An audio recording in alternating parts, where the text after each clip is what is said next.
तो एक राजा नृग हैं, उनकी कथा आती है कि जो यादव कुमार हैं वो एक दिन खेलते खेलते जंगल में प्यास लगी तो एक कुएं के पास जाते हैं। तो एक बहुत भारी जीव उनको कुएं में दिखता है, तो वो उसे बहुत निकालने की कोशिश करते हैं पर वो नहीं निकलता। वो जीव कौन सा रहता है? गिरगिट। गिरगिट जानते हैं ना?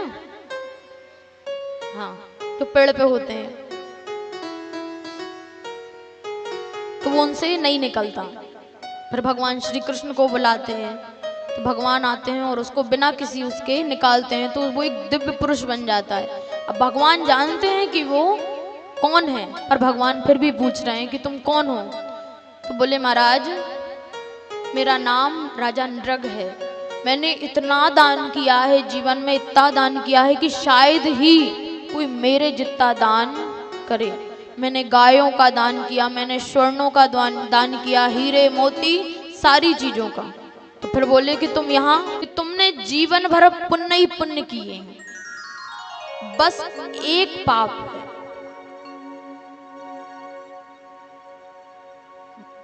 तो वो कहते हैं ठीक है, एक काम करिए, पहले पाप कर्म भोग लेता हूं, फिर बाद में पुण्य पुण्य भोगता रहूंगा।